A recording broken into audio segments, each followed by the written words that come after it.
अस्सलाम वालेकुम बच्चों। आज हम ब्रिज कोर्स मजमून रियाजी जमात शशुम में 43वें दिन के बारे में मालूमात हासिल करेंगे। बच्चों देखिए 43वें दिन में क्या दिए हैं। मसावात जुज़ में है मसावात दिए गए हैं। अब तक हमने मसावात पढ़े हैं बच्चों, इसके बारे में सीखे हैं। मसावियत गैर मसावियत इसके बारे में हमने सीखे हैं आज तक। अब हम देखेंगे यहाँ पर देखिए क्या दिए हैं, आइए मश्क करें। मज़मून की तहरीर में हम अलामतों का इस्तेमाल करते हैं। अलामतों और लफ्ज़ों का इस्तेमाल करके तहरीर बेहतर होती है। अब इसमें क्या किया जाता है, देखिए एक इस तरह से लिखा जाता है। एक मिसाल दी गई है बच्चों, यहाँ पे देखिए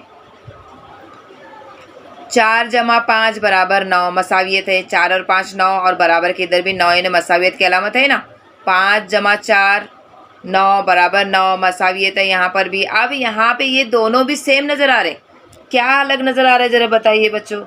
यहाँ पर सबसे पहले 5 लिखा है और यही इनसे अगर बदल कर 4 जमा 5 की बजाय 5 जमा 4 लिख दिए तो भी जवाब वही आएगा। 4 जमा 5 लिखो या 5 जमा 4 लिखो, जवाब तो 9 ही आएगा। तो इसका मतलब है देखो बच्चों, ऊपर दी गई मिसालों से हमें ये समझ में आया कि कोई भी दो अदाद की जमा उन्हीं दो अदाद की तरतीब बदलने पर आने वाली जमा मसावी होते हैं। यानी अगर दो अदाद की जमा हम कर रहे हैं, जिस तरह से ऊपर मिसाल में बताया गया था कि 4 जमा 5 या 5 जमा 4, दोनों की जमा क्या आ रही है, 9 ही आ रही है। इसका मतलब अगर अदाद को दो अदाद की अगर तरतीब बदल कर भी अगर जमा करेंगे तो उसकी जमा क्या आएगी, वही आएगी, मसावी आएगी, वही जमा आएगी। जमा चेंज होगी क्या, बदलेगी क्या, नहीं बदलेगी। अब ये उसूल अदादों पर इस्तेमाल करके देखेंगे। अब यही उसूल अदादों पर इस्तेमाल करके देखेंगे। क्या उसूल के अददों की तरतीब बदल कर जमा करेंगे तो जवाब वही आएगा क्या। इसके लिए कोई भी दो अदाद के लिए ए और बी अदद इस्तेमाल करेंगे। अब कोई भी दो अदाद के लिए हम ए और बी फ़र्ज़ करेंगे और दो ए और बी का इस्तेमाल करेंगे। तो ये उसूल इस तरह से होगा। देखिए बच्चों, ए जमा बी बराबर बी जमा ए, यानी ए में बी जमा करेंगे तो भी जवाब वही आएगा, बी में जमा ए करेंगे तो भी जवाब वही होगा। ये मसावियत है। ये मसावत कौन सी है, मसावियत है। मसावियत है ना, इसका भी जवाब वही है, इसका भी जवाब यही मसावी जवाब है। दोनों का ए जमा बी जवाब वही आएगा, बी जमा ए जवाब वही आएगा।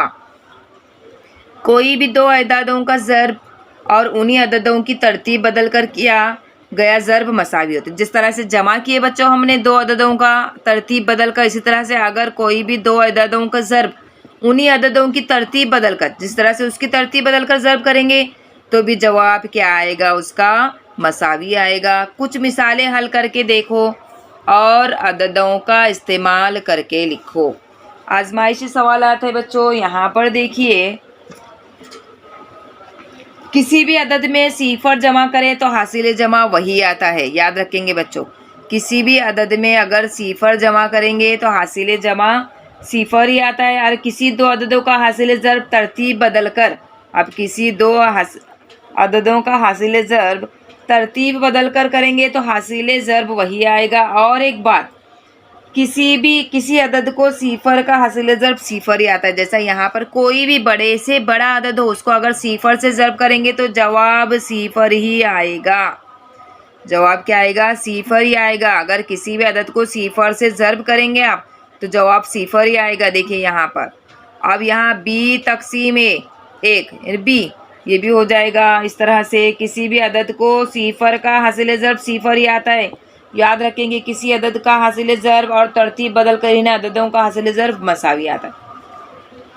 अब किसी भी अदद में से अदद सिफर तफरीक करें तो बाकी वही अदद। अगर कोई अदद में से अगर सिफर तफरीक करेंगे बच्चों तो अदद वही आएगा। सिफर तफरीक करने पर कुछ करता है क्या, नहीं करता है। कोई भी चीज़ घटती नहीं है, जैसी की वैसी रहती है। मज़मून की तहरीर में अलामतों की जगह अलामतों का इस्तेमाल करके लिखिए। यहाँ पर हमने सीखे हैं बच्चों।